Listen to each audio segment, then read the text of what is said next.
নামাজ পড়েন না, আপনার ঈমান যায় নাই। নামাজের বিরোধিতা করলে ঈমান যায়। কি?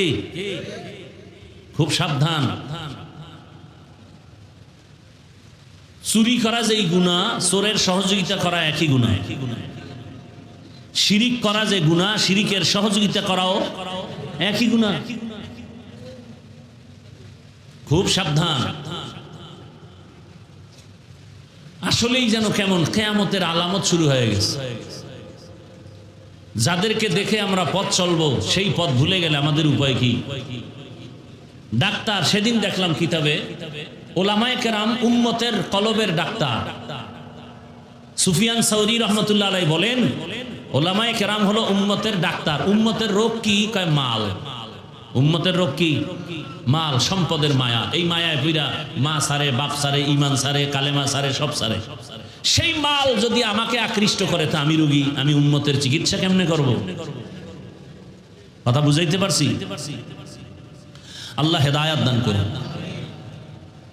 আমি একটা কাজ করি, আমার একটা বেতন আছে।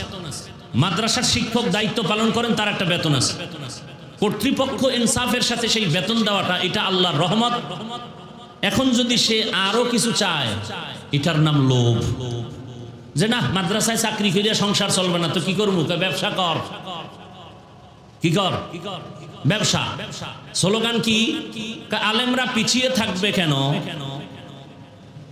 তো আমি মাদ্রাসায় ইসলাহি প্রোগ্রাম হয় প্রতি মাসের দ্বিতীয় শুক্রবার, ওলামাদের আলাদা মজলিস হয়, শুধু ওলামা। আমি বললাম, আলেমরা পিছিয়ে থাকবে কেন? আমাকে বলেন, আলেমরা পিছিয়ে রইল কই? বরং আয়াতের ব্যাখ্যা দেখেন, ওয়াজআলনা মিনহুমা ইম্মাতান ইয়াহদুনা বিআমরিনার ব্যাখ্যা দেখেন। আলেমের কাজ কি আর করি কি? ডাক্তারের কাজ কি আর করে কি? ডাক্তার মানুষের চিকিৎসা বাদ দিয়ে যদি ইঞ্জিনিয়ারের দায়িত্ব নেয়, তাহলে ওকুলো শেষ, একুলো শেষ। ওয়াজআলনা মিনহুমা ইম্মাতান ইয়াহদুনা বিআমরিনা, এই আয়াতের ব্যাখ্যায় মুফতি রশিদ আহমদ লুধিয়ানবী তিনি লিখেছেন, ওলামায়ে কেরামের দায়িত্ব কি আর তারা করে কি? মূল দায়িত্ব বাদ দিয়া যদি অন্যটাকে মূল বানায়, তার ধ্বংস অনিবার্য। দেখি তো হেদায়াতের রাস্তা বাদ দিয়ে অন্যদিকে দৌড়ায়, নামাজও ঠিক মতো নাই। ওই বর্ণনাকারীদের মধ্যে একটু কিলোকাল থাকলেও ঘটনা তো আছে, সালাবার ঘটনা। গরিব থেকে ধনী, ধনীর থেকে তাকবিরুল্লাহ শেষ, এরপরে জামাত শেষ, এরপরে জুমাও শেষ, এরপরে বড়দোয়া।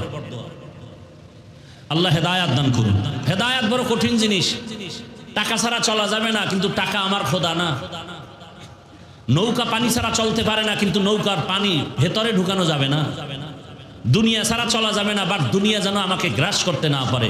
আর দুনিয়া খুলিকাত লাকুম ওয়া আন্নাকুম খুলিকতুম লিল আখিরা। কথা বুঝেননি?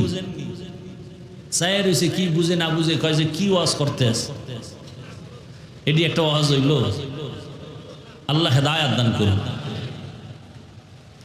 তাহলে মানুষ দুনিয়াতে শ্রেষ্ঠত্ব ধরে রাখার জন্য কয় জিনিস লাগবে, কয় পদ্ধতি? কিতাব আর ব্যক্তি।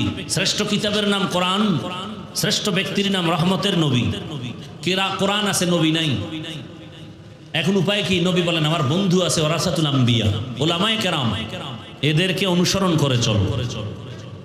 আল্লাহ পাক কোরআন দিলেন এবং কোরআন বুঝার জন্য মাস্টার দিলেন, কোচিং মাস্টার, প্রাইভেট মাস্টার। কোরআন বুঝার জন্য, দিন বুঝার জন্য একমাত্র কোচিং মাস্টার উলামায়ে কেরাম, আর কেউ না। আর সে উলামায়ে কেরাম তৈরি হয় মাদ্রাসায়। এই কোরআন শিখাও, কোরআন শিখাও। ডাক্তার হও, ইঞ্জিনিয়ার হও, প্রফেসর হও, আগে কোরআন শিখো।